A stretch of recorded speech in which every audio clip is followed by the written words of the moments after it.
Thank you for joining me, everybody. We're all set now. It looks like everybody that's going to join us is here. Glad we got you that link okay. If you're having issues with sound or anything, let me know so I can fix stuff.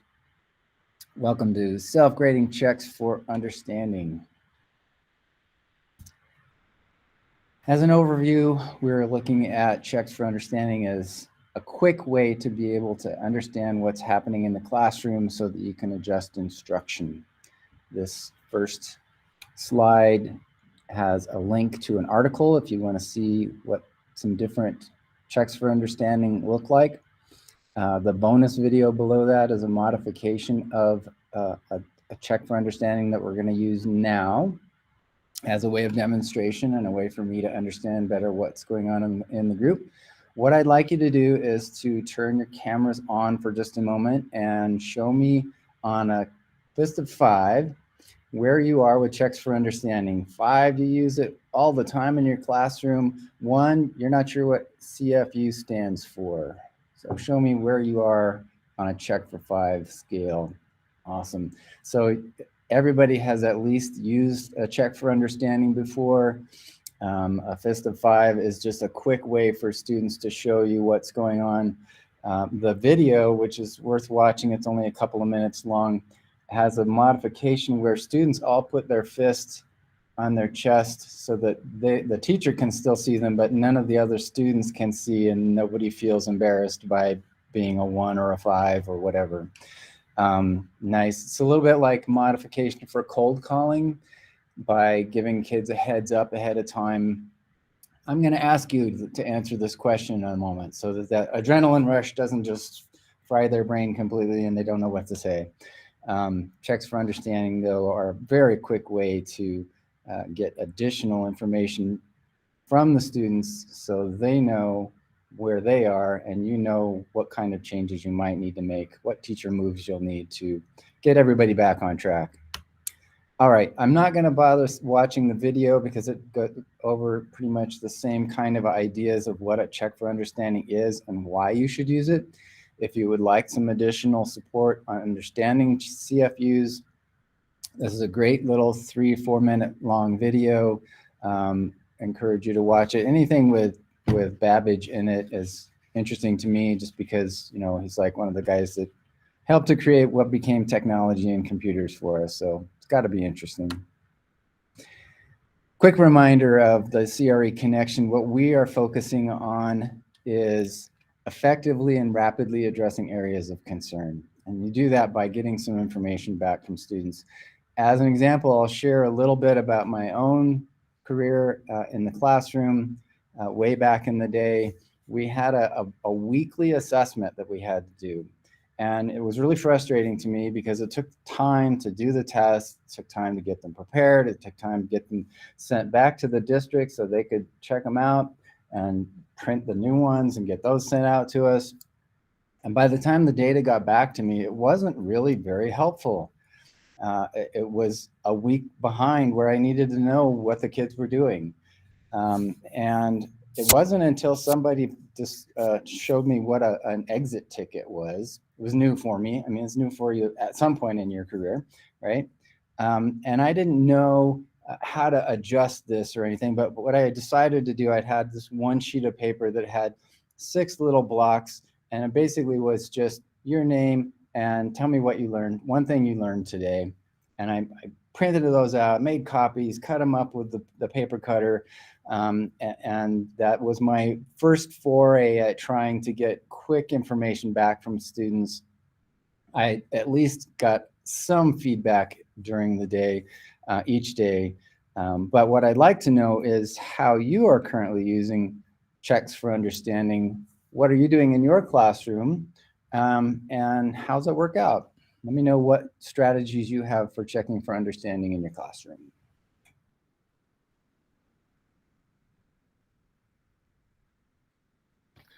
Well, Matthew, I have used the exit slips, like whatever they've done, have them write a little something on it, or same thing what you showed a few seconds ago with using your fingers to see who's doing what. And well, those are some of the main things I've used so far.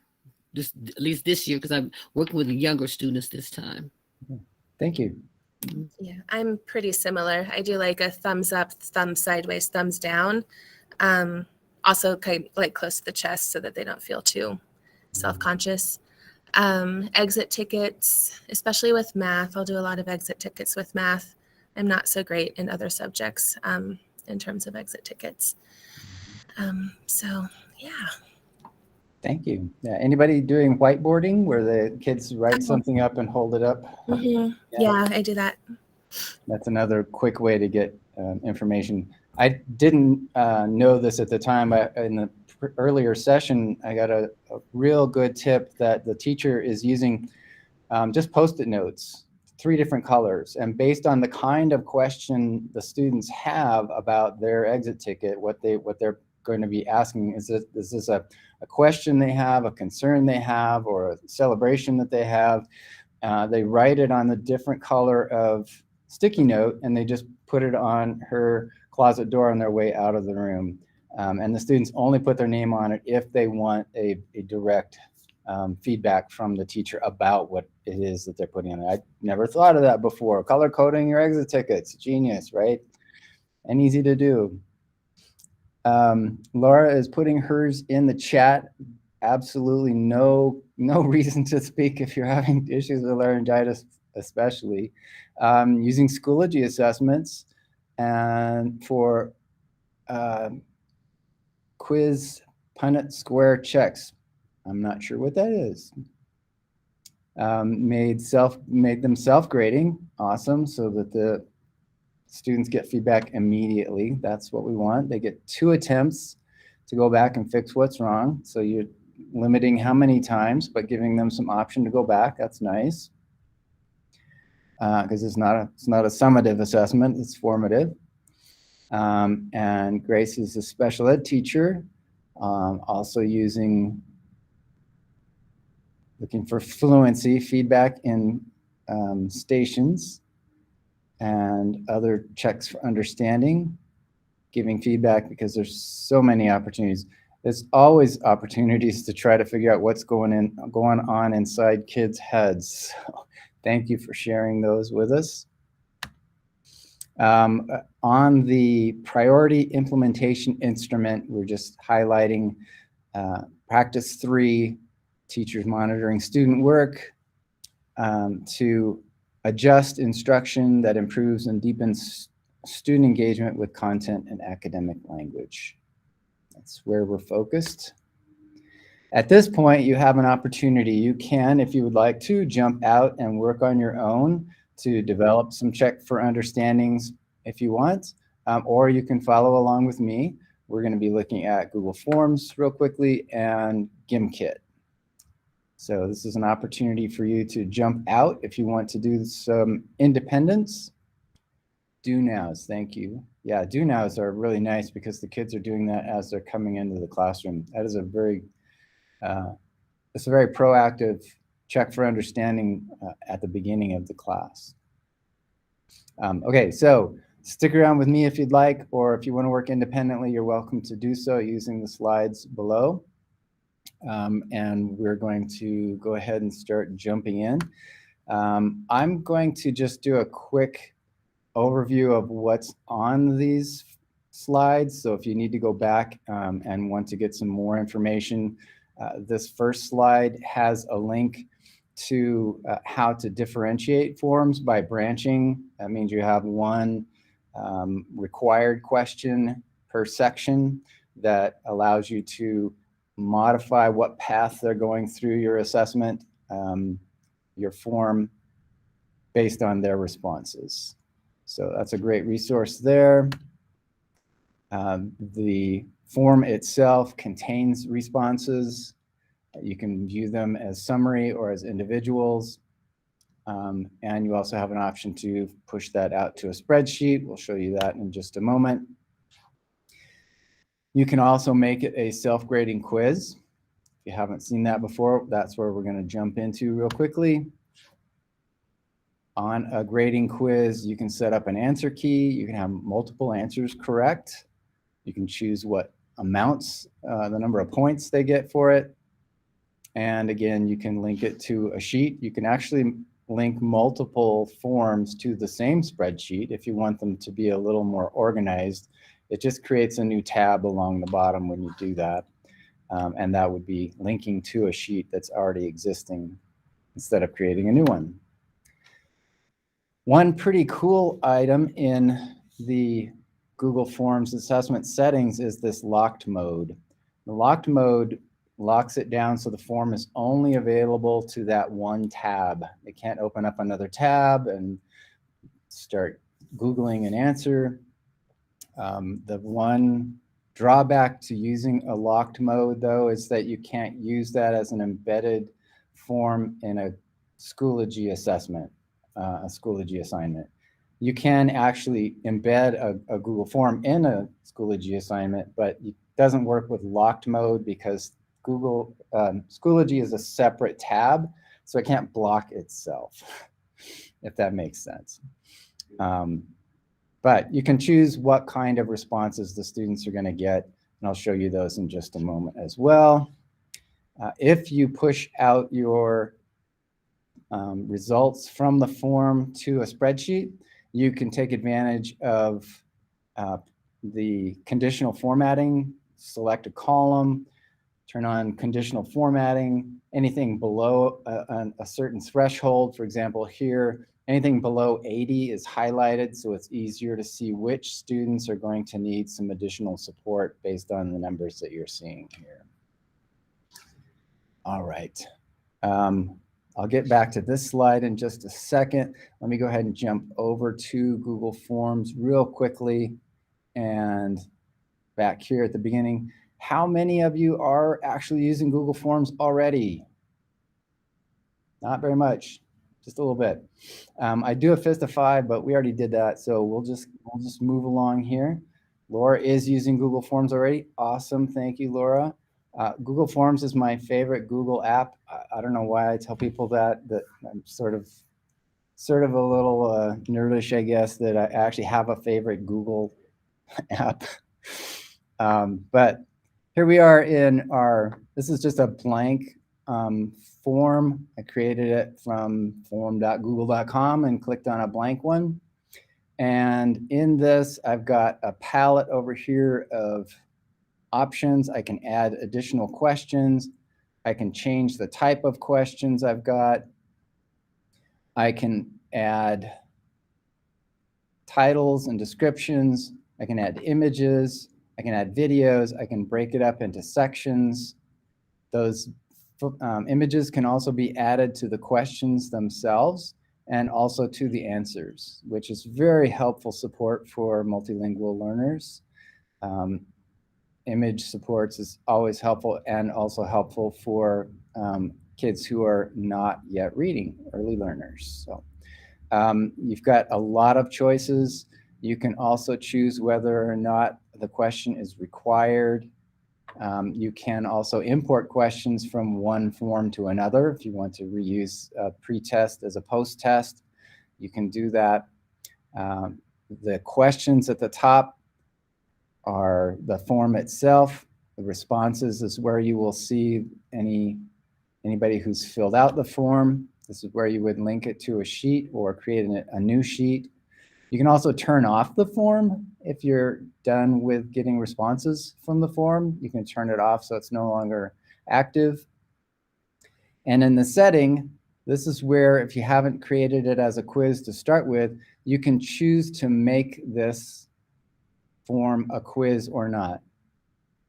By default, a blank form is just an empty form without any questions in it yet.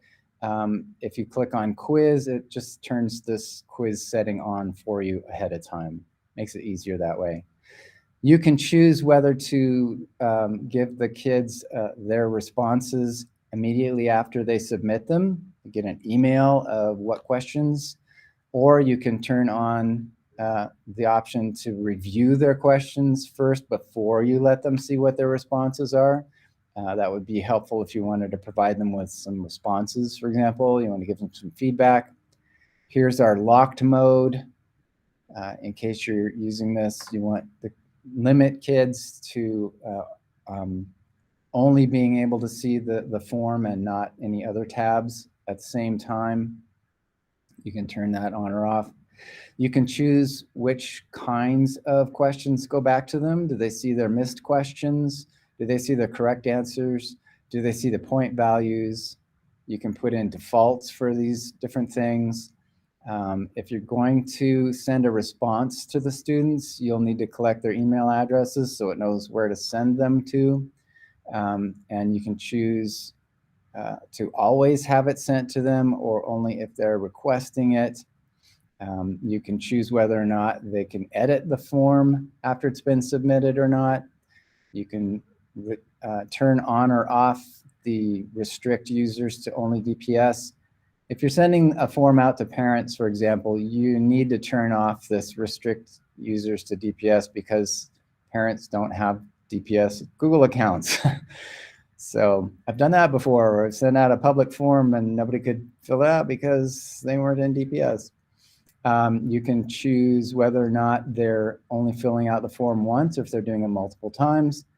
For example, if you have a form that has a book review, a book summary that you want students to fill out every time they finish a book, you might want this form to stay live for longer so they can fill it out multiple times for multiple titles, or it's only a one-shot. You can also choose how to present options down here. They're pretty self-explanatory or not, whether to show a progress bar, whether you want the questions shuffled so that students aren't on the same question looking around at the same time or not. If you have questions that need to be sequential, don't shuffle the order because then they could show up in any order. If they need to know the answers for questions 1 and 2 to answer question 3, don't shuffle the questions. I've done that before too. And then you can choose whether or not anybody can view the results or not. If this is private and individual students need to see it, then you don't want them to view results of everybody. But if it's just like a status of the class real quick, how many people are voting for up or down, yes or no, left or right, maybe they want to see what the responses of everybody else are. So you've got quite a few options in here for settings. Along the top, you can put in add-ons for Google Forms. This just gives you additional functionality. If there's something you need a form to do that it doesn't do already, there's probably an add-on that helps with that. You can customize the theme. Won't go into that, but it's a lot of fun. You can preview the form itself by clicking on this eye, which also is always just kind of triggers me, the idea of clicking on an eye. I'm not real happy with that. But you can undo, redo. Send is how you can choose to send this out to the rest of your students or intended audience. There's the email. You can get the link to send that out any way you want. I like to shorten the email, even though I'm not expecting anybody to type that in. It's just less intimidating than the big long form. And if you're putting in a Google form into a Schoology assignment, for example, you can embed that by clicking on the embed code, switching to HTML, paste it in, and the form shows up directly in the Schoology assignment. So lots of options on how to send it out. 3 dots, always check under the 3 dots. One really cool one is get a pre-filled link. If there's a drop-down menu, you can pre-fill some parts of the form for the students already before it goes out. And the other one is adding collaborators. If you and another teacher want to add and edit questions, add them as collaborators, not as a participant. And if you need an add-on, don't have them yet, that's how you can find more. All right, questions about forms. I know I went pretty fast there. Real quick question. To share it in like Google Classroom, would I just do the link and post that as a link in the Google Classroom? Yeah, in Google Classroom, you just have to select the form. It shows up like a document. It knows that means it's a form, and when they see it, it's going to take them to filling it out, not editing it. Okay.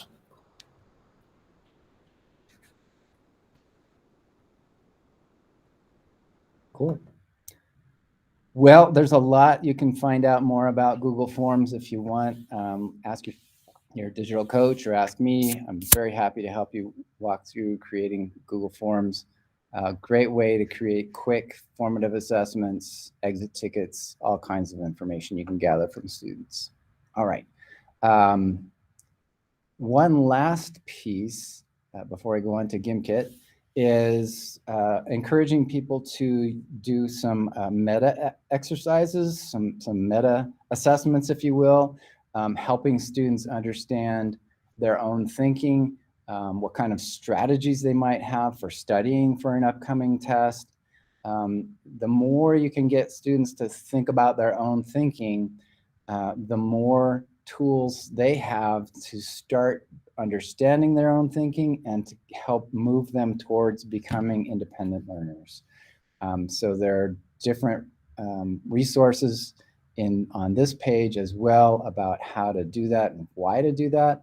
But metacognition is definitely an important step towards independent learners. And you can build those opportunities into your quick assessments. So take a look at those articles for additional information.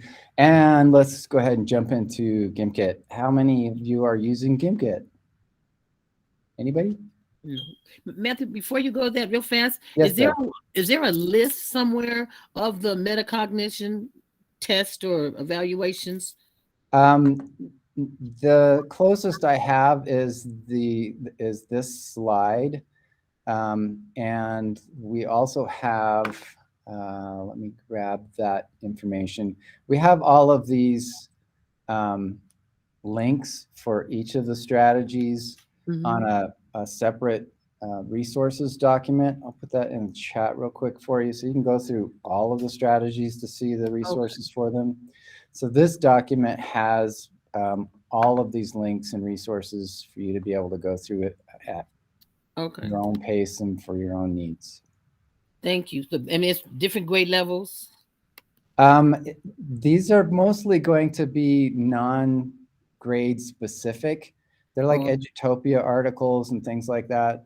So they're going to give you some ideas about why you're doing it and how to do it, but not necessarily grade level metacognition assessments already built for you. All right. Thank you. Yes. All right. So let me get back to the presentation. Here it is. Awesome. Okay. So that's helping students evaluate their own learning. Gimkit is a gamified platform that is highly motivational for students. So if you need a new tool for your educator utility belt, I always kind of think of this as the more items you can put in your utility belt, the better, because you can use them in different times, so kids don't get too used to anything and get tired of them. Gimkit is a game platform that allows you to create collections of questions that the students answer, and their motivation is to earn money to improve their character or their ability to make more money in the game itself. We'll walk through that so you can see how that works. This slide includes a link to sign up for Gimkit. It's pretty easy. You sign up with your DPS Google account, and you'll be signed into a 15-day free professional version. Doesn't require a credit card or anything, so you're not going to get charged after 15 days. It just turns into a regular account instead of a professional account. If you want to know more about the difference between the free and the pro versions, there's an FAQ that explains some of that. And there's also a video to show you the whole step of signing into Gimkit, creating your kit, and assigning it to students. So if later you're looking at it and you're trying to remember what did we talk about in that session, this video will also walk through step by step through the entire process. We also encourage you to list it on the academic technology menu. We do not have a student data privacy agreement set up with them already. So you'll want to make sure to list that on your digital tools on the academic technology menu. All right, so let's find out a little bit more about it. Gimkit, sign in with your Google account, sign in as an educator. The first thing it wants is country. That's probably United States of America for all of you, but I'm not going to judge if it's not. Then it needs a zip code of the school. So as long as you're close to where the school is, it will start listing all of the schools in that zip code, including private schools, charter schools, DPS schools, all kinds of schools. Select your school. I don't have a school, so I just randomly picked one. So you could actually pick any school you want. And then you get welcomed to Gimkit.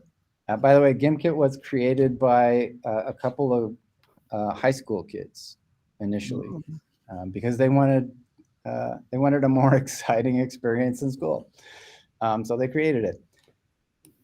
After you signed in and created your account, you'll be walked through the different components. A kit is really your presentation, your collection of questions, your formative assessment.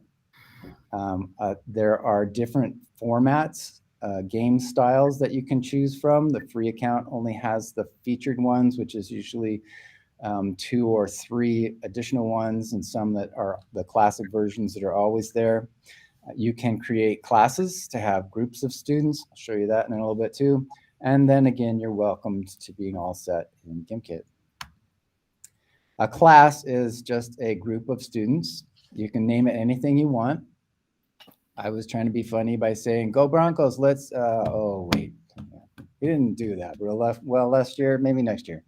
When you have a link, you would just copy that and provide it to your students, either through email, post it on Google Classroom, Schoology, Seesaw, wherever. I would leave it as auto accept students so that when they click on that link, it will automatically then add them to the group, to that class. If you turn that off, then they show up in invites and you have to go in and accept them as they come in. The only time I would use it that way is if I had a student who enjoys sending out links to things like this to other students who are not part of the class. Sometimes kids do things like that. They really do. I would have been that kind of kid, so I understand. But click on join. If you're working with really young kids, kindergarten kids, for example, I would probably sign into each account and click on the link for them so that it adds them that way. There is no way to bulk add them to Gimkit. There's no, there isn't any login or anything other than the link that you give them to add them to a class. Once you've created a classroom, you need a kit, and that's just your assessment. It needs a name, a language, and a subject, and you get different types of questions that you can add. The questions are basically multiple choice or text. It works best for a text input if it's a single word, because to be correct, it's got to be exactly the same thing. It's not capital punctuation aware, but it's got to say exactly the right thing. So if I want it to be Constitution of the United States and they only put Constitution, that's not going to be the right answer. So it's got to be short answers that are going to be easy for kids to do. You can also create with flashcards, and what that does is basically just connects 2 different inputs, one with a second one. You can add photos to these, for example, or audio, or even equations. So if you want to use this for a math quiz, you can create math quizzes where you've got equivalents or greater thans or less thans or whatever you want as flashcards. Collaborate with KitKollab allows other people, including students, to create questions. And I think students learn more about the question by creating it than they do by answering it. So that's always an option. You can also add them from the question bank. So if you want to go in and add questions that have already been created, why create them yourself? You can just choose the question bank, search for something, and either add an entire kit that another teacher has already created, or just grab specific questions from it that you think are the ones that you wanted to use for yourself. And there's also an import from a spreadsheet, which I haven't tried yet. So good luck. I hope that works out well for you. All right. Once you've started, opened a kit, in the free version, you can't assign it. So the students can't do it asynchronously. It has to be done live. So with the free version, you play live, which is the green button for that kit. You then choose which form of game you want to play. And then it pops up with a code, and we'll show you this. We'll actually play this here in just a second. And then you have some settings that you need to make sure you set carefully. For example, if the kit is set for 10 minutes, it's going to take the kids 10 minutes before they stop playing it. You can turn it off during the game, but you want to make sure that your settings, your end game results are clear and contained, so that it's not going to take, they're not going to sit there for 20 minutes going through playing over and over and over and over again all the same questions. One of the drawbacks is that you can't organize these questions in order. They come up at random order, and when a student starts the game, when you start the game and they start playing it, they just start answering questions. So there's no pausing to have classroom communication about, let's talk about this question and how we got these responses, because there's no way to pause the game. It's either playing or it's off. You can add, you can choose to have a specific class that's doing this. We're going to do it so that it's just, yeah, let me grab this hand just a second. All right, so if you add it to a class, then the students will see it and you'll see their names. If you do it anonymously, you have the option to make sure that they're doing a polite name in the sign-in. You can choose a beginning amount of money that they get. They get money so they can upgrade their character. You can choose whether music is playing or not. And I've seen in several reviews that teachers recommend turning off clapping, because otherwise they'll just all clap crazy forever. And I guess that's not a good thing. So I'm taking their advice and I'm turning off clapping. All right, so let's give it a try. Oh, wait, real quick on the reports at the end. When you click on at the end of the game, it gives you an option to open the reports, but you can always go back to the 3 dots to see the reports. It shows you every session as a separate option. So if you do the same game 3 times, you'll have 3 different results listed. I only have 2 here right now, but each session has its own feedback. Feedback can be shown by questions. You're getting kind of a whole class summary, or you can get individual student responses as well. So you do get some pretty decent data for a free product. You also have one last option, and that's to set it up as a practice rather than as a game. And that just gives them the questions. It doesn't score them. It doesn't give them any points. There's no clapping. They just go through and practice all of the questions. Might be a nice way to review a pretest or before you're doing it as a post-test. It just gives students practice, no recorded score or anything like that. All right, I'm now going to show you GimKit. And here is my collection of kits. And I grabbed a bunch of questions about history of Colorado from some other teachers. And I'm gonna go ahead and start a live game. So what it does is it says, well, which game do you want? In this case, right now, we've got Farm Chain, which allows you to build a farm and grow crops and things like that based on, you get money to build a bigger farm. Trust No One is the same kind of game as you have to find the imposter and get them kicked out of your spaceship. The classic one is the one that I will run. That one gives us you're just earning cash, but you could also set it up to have teams as well. I'm going to start with the classic one, and I'm going to continue. I'm going to set this up so there's only 2 minutes to this quiz. We're just going to play it for 2 minutes, but I could change the mode so there's a race to get to who can finish first, or all in. There's a limit that the whole class is trying to get up to a certain amount. This is where you would choose which classroom you're adding it to. I'm not going to add it to a classroom. I can set a a starting amount. I'm not going to put anything in there. I can also turn off. I have clapping turned off already.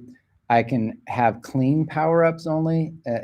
This game can be set up so when you buy a power-up, you're actually limiting other people's options to be able to make money. So it can be a little too competitive, and use a nickname generator. I'm going to let you pick your own nicknames, and I will let people start late. So I'm going to go ahead and continue. And here is our game. So if you go to gimkit.com/join, you'll want to enter the number 852789. So just open up another tab, gimkit.com/join 852789. And when I see some players in here, I'll start the game.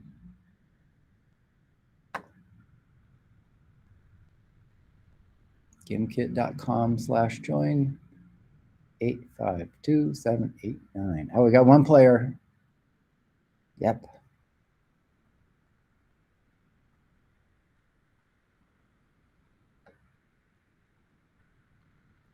Eight 52789.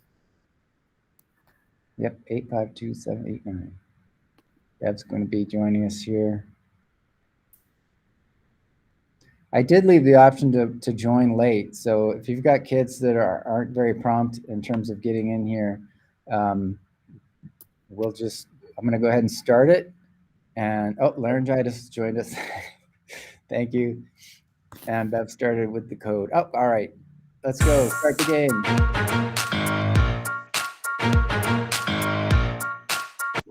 And I'm turning off the music so you guys can just start answering questions.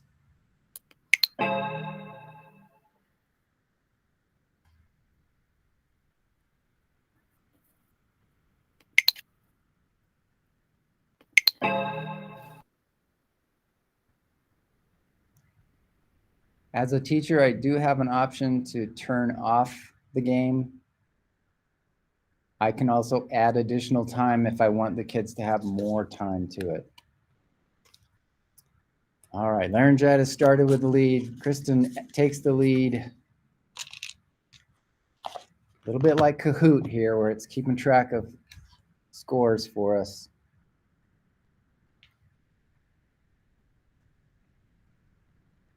Oh, Laryngitis is catching up to Kristen again.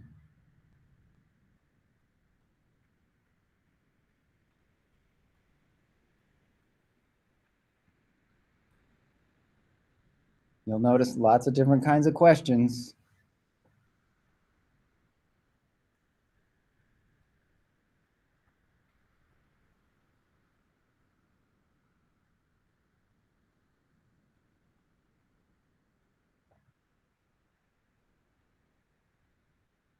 We've got 30 seconds left.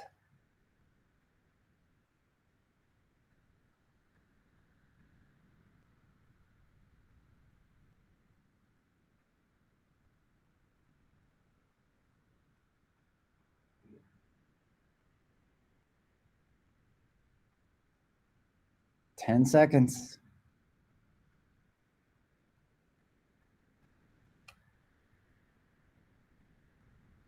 And we're done.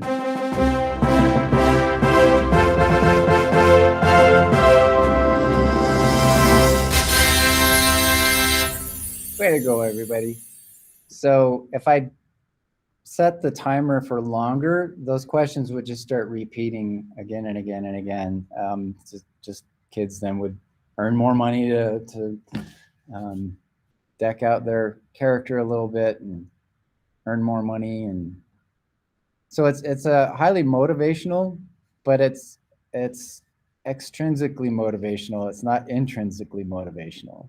They're not learning what's in the questions so much as they are answering questions to earn as much money as they can. Definitely is very highly motivational. I can see we've got Kristen in the lead, Laryngitis in second place, Bev in third place. I can now review the report, which I'll do. Come on.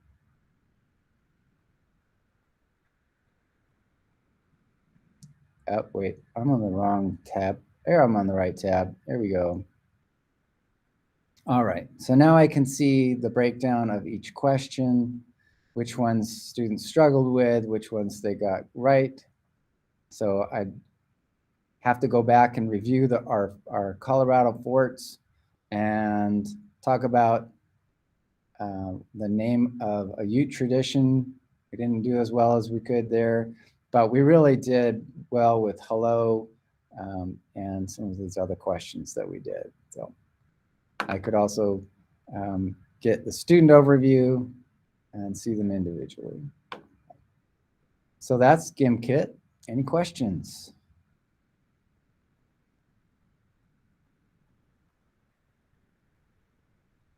It's pretty simple. It doesn't do a lot of things, but it does do some fun things to get the kids' attention. So that brings us back to the presentation. Again, remember, you can provide it as practice rather than having the game itself. So if you want them to just focus on the questions, this is also a way to use it without adding that additional game layer to it. So at this point, you now have about 15 minutes to develop some checks for understanding for yourself, either using Google Forms or GimKit. Sign up and create a quick account. I will be hanging out in this room until 11 o'clock if you want to jump in and if you've got questions. The rest of the what you need to do is come back to the main room. I'm going to grab the link for this. There we go. At 11 o'clock, and be prepared to describe how you are going to be using checks for understanding in your classroom. So I will put that in the chat so you know where to go at 11 o'clock. I'll hang out here if you've got questions about forms or GimKit. And thank you for joining me with Checks for Understanding. Hope this is helpful. I have a question. Yeah, go ahead. Go ahead. When I was trying to get in, like I saw the words were really easy, but I guess maybe I didn't listen carefully. I clicked on the word, but before I could answer it, someone answered it. So then it's also like speed, then, correct? It has a bit of speed to it, but you should be getting the questions yourself, not just one person getting the questions. Okay, because when I clicked on it, because it's like said hello, and then I clicked on hello, but then already had said someone made money on it. So then I just went to the next one because I assumed it was too late for me to answer. Yeah, you can answer and make money on all the questions. Okay, even if someone else has already done it. Yeah. Okay, I just assumed that, oh, that one's done. Let me just keep going to the next one. Okay, I get it. Yeah, it's all individual. Right. Okay. All right, I get it now. Thank you. You're welcome.